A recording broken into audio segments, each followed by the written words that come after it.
Hello everyone, this is Serena Bishnoi and welcome to my YouTube channel Accurate Education।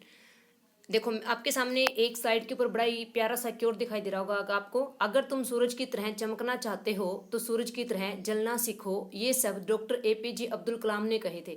क्या कहा? अगर तुम सूरज की तरह चमकना चाहते हो तो सूरज की तरह जलना सीखो। अगर अपनी लाइफ में आप तरक्की चाहते हो तो आपको उसके लिए मेहनत करनी ही होगी। जितना आप चमकोगे उतना आपको मेहनत भी करनी होगी। ठीक है, तो देखो इसी क्योट के साथ हम स्टार्ट करते हैं हमारे आज का वर्क। और आज हम स्टार्ट करने जा रहे हैं class 10th science unit 5 periodic classification of the elements. Periodic classification of the elements. देखो यूनिट 5 स्टार्ट करने जा रहे हैं and welcome to the my YouTube channel that is the accurate education. ठीक है, periodic classification of the element and this is the part of the chemistry. किसका part है ये? केमिस्ट्री का पार्ट है। इसको हम स्टार्ट करने जा रहे हैं। चलो जी देखते हैं इसके अंदर हम क्या पढ़ते हैं। देखो आपको नाम से पता चल रहा है क्या लिखा हुआ है, periodic classification of the elements. Elements की पीरियोडिक क्लासिफिकेशन करनी है। तो हमें अब बात करते हैं कि एलिमेंट्स कितने होते हैं। ठीक है, और हमें एलिमेंट्स को क्लासिफाई करने की क्या जरूरत पड़ी, हमें यही पढ़ना है। तो देखिए around 1800 only 30 elements are known.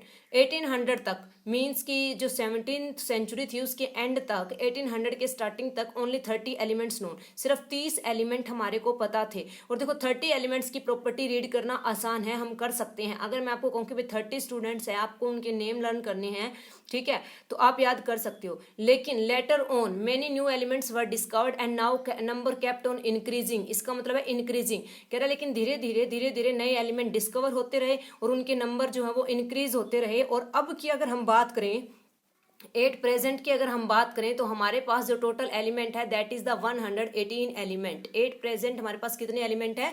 118 element है। देखो अब अगर हमारे पास 118 एलिमेंट्स हो गए और हमें एलिमेंट्स की प्रॉपर्टीज को पता करना है, अगर हमें एलिमेंट्स की प्रॉपर्टीज को पता करना है तो अब हम यूं तो नहीं कर सकते ना कि भाई हम 118 एलिमेंट्स को रिवाइज, उनके नाम भी याद रखें, उनका एटॉमिक मास भी याद रखें, उनका एटॉमिक नंबर भी लर्न करें। ठीक है, तो इसीलिए हम क्या करते हैं, एलिमेंट्स को क्लासीफाई करते हैं। क्या करते हैं? क्लासीफाई। तो आपके पास क्या आता है? Classification of the elements. अब आता है कि क्या मीनिंग है word classification of the element का। ठीक है, तो देखो क्लासिफिकेशन ऑफ एलिमेंट्स के अंदर हमने क्या किया, arranging the elements in such a way that similar element are placed together. हमने एलिमेंट्स को इस तरह से अरेंज किया कि जिन एलिमेंट की प्रॉपर्टीज सेम है, जो सिमिलर है, उनको एक ग्रुप में रख दिया, उनको इकट्ठा रख दिया। And the dissimilar element are separated from one another. और जो एलिमेंट्स डिफरेंट है एक दूसरे से उनको हमने डिफरेंट रख दिया। ठीक है, लेकिन माइंड में क्वेश्चन ये आता है कि हमें क्या जरूरत पड़ी एलिमेंट्स को क्लासीफाई करने की। तो क्या क्वेश्चन आता है हमारे पास, why there is a need of classification of elements.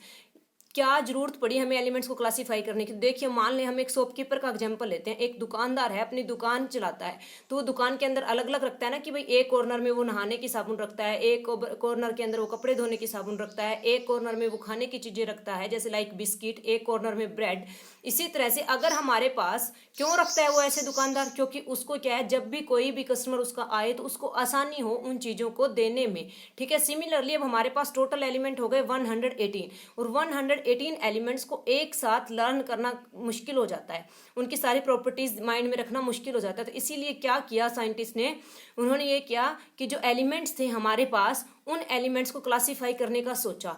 तो क्यों एलिमेंट को क्लासिफाई किया? ताकि वो उनकी स्टडी क्या हो जाए, सिंपलर। तो देखो क्वेश्चन क्या है हमारे पास, why is there a need for classification of elements. हमें एलिमेंट्स को क्लासिफाई करने की क्या नीड हुई, क्या जरूरत पड़ी। तो क्या आया, the main objection of the classification of elements has been to make the study of chemistry elements and their compound simpler. Main objection यही था कि जो एलिमेंट्स हैं केमिस्ट्री के और उनके जो कंपाउंड्स हैं उनकी स्टडी को क्या बना दिया जाए, सिंपलर बना दिया जाए। तो देखो इस चैप्टर में हम क्या पढ़ेंगे, अब हम इस चैप्टर में यही पढ़ेंगे कि एलिमेंट्स को क्लासीफाई करने के लिए किस किस साइंटिस्ट ने क्या क्या प्रयास किए। ठीक है, मीन्स अब हम इस चैप्टर के अंदर जो पढ़ने वाले हैं that is the some earlier attempt to the classify elements. ठीक है, कुछ अर्लियर अटेम्प्ट्स पढ़ेंगे एलिमेंट्स को क्लासिफाई करने के। ठीक है, जिसके अंदर आपके पास कौन कौन से आ रहे हैं, बेसिक इंट्रोडक्शन दे रही हूँ।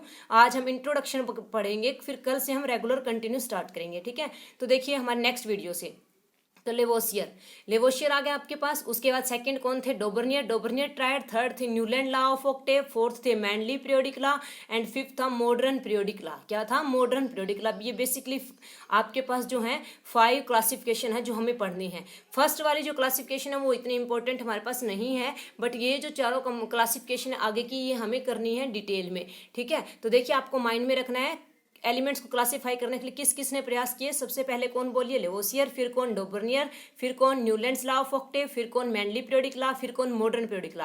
अब देखो लेवोसियर कब आए, अगर हम बात करें लेवोसियर की कि लेवोसियर कब आए, तो लेवोसियर जो है ये 1800 के स्टार्टिंग में और 1700 सेंचुरी के एंड में आई, इसलिए इनका पर्टिकुलर कोई एरा नहीं है। लेकिन डोबर्नियर ट्रायड कब आए? 1817 में। न्यूलैंड कब आए? 1866 में।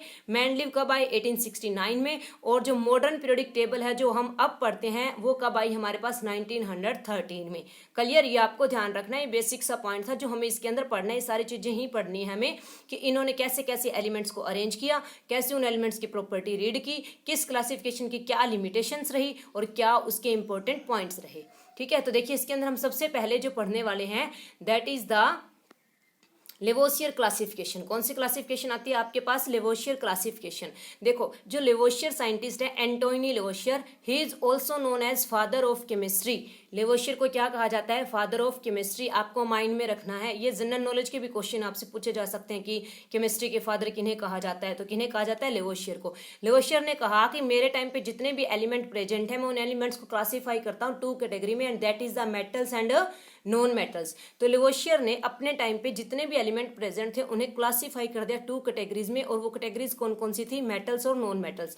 लेकिन बाद में ये देखा गया कि हमारे पास कुछ एलिमेंट्स ऐसे भी हैं जो मेटलॉइड्स हैं, बट लेवोसियर ने मेटलॉइड्स के बारे में कोई बात नहीं की, इसीलिए ये जो लेवोसियर की क्लासिफिकेशन थी ये क्या हो गई? फेल हो गई। ठीक है, कैसे? तो इसलिए कहते हैं क्या? This classification prove to be inadequate. ये जो क्लासिफिकेशन थी ये क्या हो गई? इनएडिक्वेट। इनएडिक्वेट मतलब इसके द्वारा जो जानकारी मिली वो अपर्याप्त थी। ठीक है, वो अच्छी, वो पूरी नहीं थी। अब देखिए उसके बाद आपके पास मैंने लिखा हुआ है एक इंपॉर्टेंट पॉइंट, अगर आप ध्यान से देख रहे हो नोट डाल करके लिखा हुआ है, तो इसके अंदर क्या है?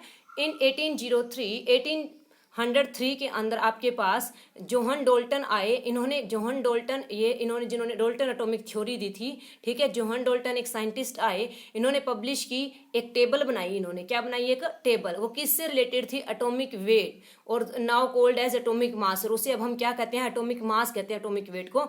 और ये आगे के जितने भी हम क्लासिफिकेशन पढ़ेंगे, आगे जिन्होंने भी इन एलिमेंट्स की क्लासीफाई किया उन्होंने इसे एटॉमिक मास के बेस पर ही किया।